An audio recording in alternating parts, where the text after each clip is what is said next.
Hello and welcome to the Scholarly Communications video series from the Himmelfarb Health Sciences Library. My name is Randy Plim, the Evening and Weekend Circulation Supervisor for the Himmelfarb Library. Today we will be briefly talking about choosing a scholarly author profile. Let's get started. But before we talk about which one, I think it's actually better to start with why you should want one in the first place. In the modern world, there are actually quite a number of valid reasons why you might want one. For example, they can help you to distinguish your work from other people with similar names, as well as in the event of plagiarism. They won't prevent the plagiarism, obviously, but they can help you verify your work if it happens. They can act as a social media for researchers, connecting you to people who are trying to answer similar questions or who have done similar research, maybe even finding future collaborators. In a similar way, they can be a living CV that not only updates with your current publications, but demonstrates their value through citation count and all metrics and other impact factors. Many organizations are actually starting to require scholarly profiles like ORCID, and so it's good to set one up while you have the chance. Lastly, it's not just for you, there also is benefit to your host university. It helps them to measure the output of their researchers, and a number of these profiles can link to your university. Himmelfarb actually has an audit service for these profiles. It's for people who already have them set up, but also for people who want to set them up. So if you want to clean up your profiles, you can click the link. Or if setting them up is a hurdle to you, you can set up a time with a librarian and they can help walk you through it. So when we look at all the options, we quickly see that there are a lot of them, maybe even an overwhelming amount. You're probably familiar with a lot of these or even use them, but until they're differentiated, there's a lot of noise there.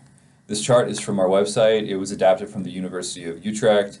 Obviously, it's not going to tell you everything about these services. It doesn't tell you how easy they are to use or how popular they are, but this feature list actually will help differentiate in the sorting process.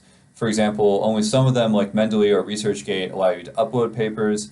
This indicates a lower level of officiality, but also you'd be working with research closer to its inception point, and therefore maybe could network better.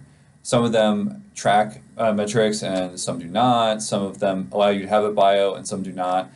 Really, it comes down to what your main purpose is, whether it's to network or to have an official government profile for funding, or if it's to track your metrics and have an overall research profile, which is something that we'll flesh out more on the next slide.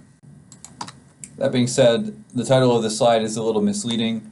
Having just one is not an ideal situation. However, it's more of a thought experiment for what you want to get out of them.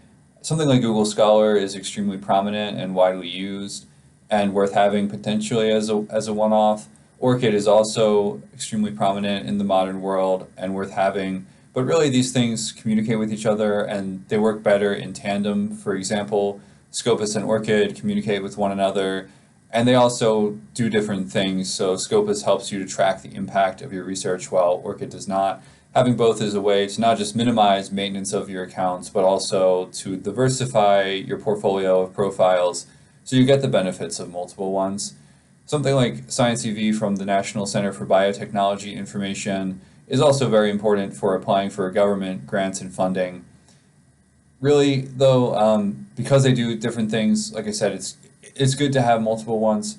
You can kind of think of them like nodes. A lot of the nodes communicate with one another, and having more is more effective, which is why at the end of this PowerPoint, I've included links to other tutorials from Himmelfarb to set them up on your own. Or there's that audit service, like I mentioned, which can help you walk through the process with a librarian if that is something that appeals to you. So if you have any questions about the material covered or questions specific to your own research, please don't hesitate to reach out. And on behalf of the Himmelfarb Scholarly Communications team, thank you for listening.